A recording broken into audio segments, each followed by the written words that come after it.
Cities में बड़ी बड़ी और हाइटेड बिल्डिंग्स बनाई जा रही है, लेकिन अर्थक्वेक आने के दौरान इन हाई राइज बिल्डिंग्स के गिरने का खतरा ही सबसे ज्यादा होता है। लेकिन इस दुनिया में एक ऐसे देश है जहां की बिल्डिंग्स पूरी दुनिया में सबसे स्ट्रॉन्गेस्ट मानी जाती है।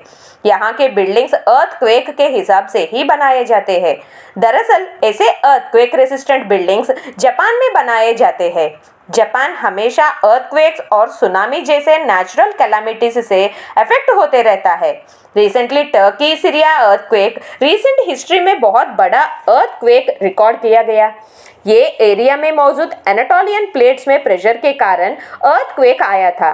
कोई भी ऐसे प्लेट्स ऑपोजिट डायरेक्शंस में पास होते समय क्रिएट होने वाले प्रेशर के कारण ही अर्थक्वेक्स आते हैं, और ऐसे एनाटोलियन प्लेट्स टर्की जोन में होने से और उनके कारण प्रेशर क्रिएट होकर और वो प्रेशर कम होने तक अर्थक्वेक महसूस हुआ।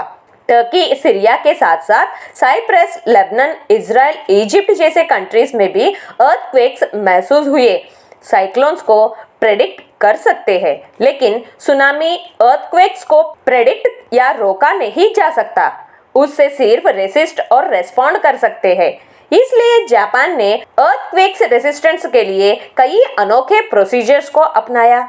इसलिए मैक्सिमम अर्थक्वेक प्रोन होने से जापान में अर्थक्वेक रेसिस्टेंस सिस्टम्स फॉलो करते हैं, जैसे कि अर्थक्वेक रेसिस्टेंस बिल्डिंग्स जो लाइट वेट स्ट्रक्चर मटेरियल से बनाए जाते हैं, और अर्थक्वेक एडेप्टेबल या अर्थक्वेक रेडी बुलेट ट्रेन्स है।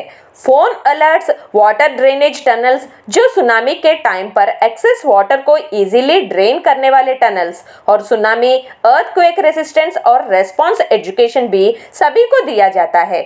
जापान ने कई बार नेचुरल डिजास्टर्स को फेस किया, फिर भी अपने रेजिलिएंट टेक्नोलॉजी के कारण बहुत कम समय में ही नॉर्मल स्थिति में आ पाया। कहते हैं कि जापान के एक आम इंसान अर्थक्वेक के दिन दुख महसूस किया तो भी दूसरे दिन गवर्नमेंट के हेल्प के लिए भी राह ना देखते हुए खुद अपने काम में लग जाता है। जनरली हर साल कई देशों में नेचुरल डिजास्टर्स जैसे अर्थक्वेक्स, तूफान, वोल्केनो एरप्शन जैसे होते रहते हैं। उस समय International Charter on Space and Major Disasters के द्वारा हर देश के सैटेलाइट के थ्रू डिजास्टर के बारे में पता चलने के तुरंत बाद बाकी कंट्रीज हेल्प करते हैं। लेकिन ये चार्टर ह्यूमन क्रिएटेड डिजास्टर्स यानी एक्सीडेंट्स, वॉरफेयर जैसे समय पर अपनी हेल्प नहीं देते हैं। See you again with a new topic in Global Encyclopedia. Till then, take care and have a nice day.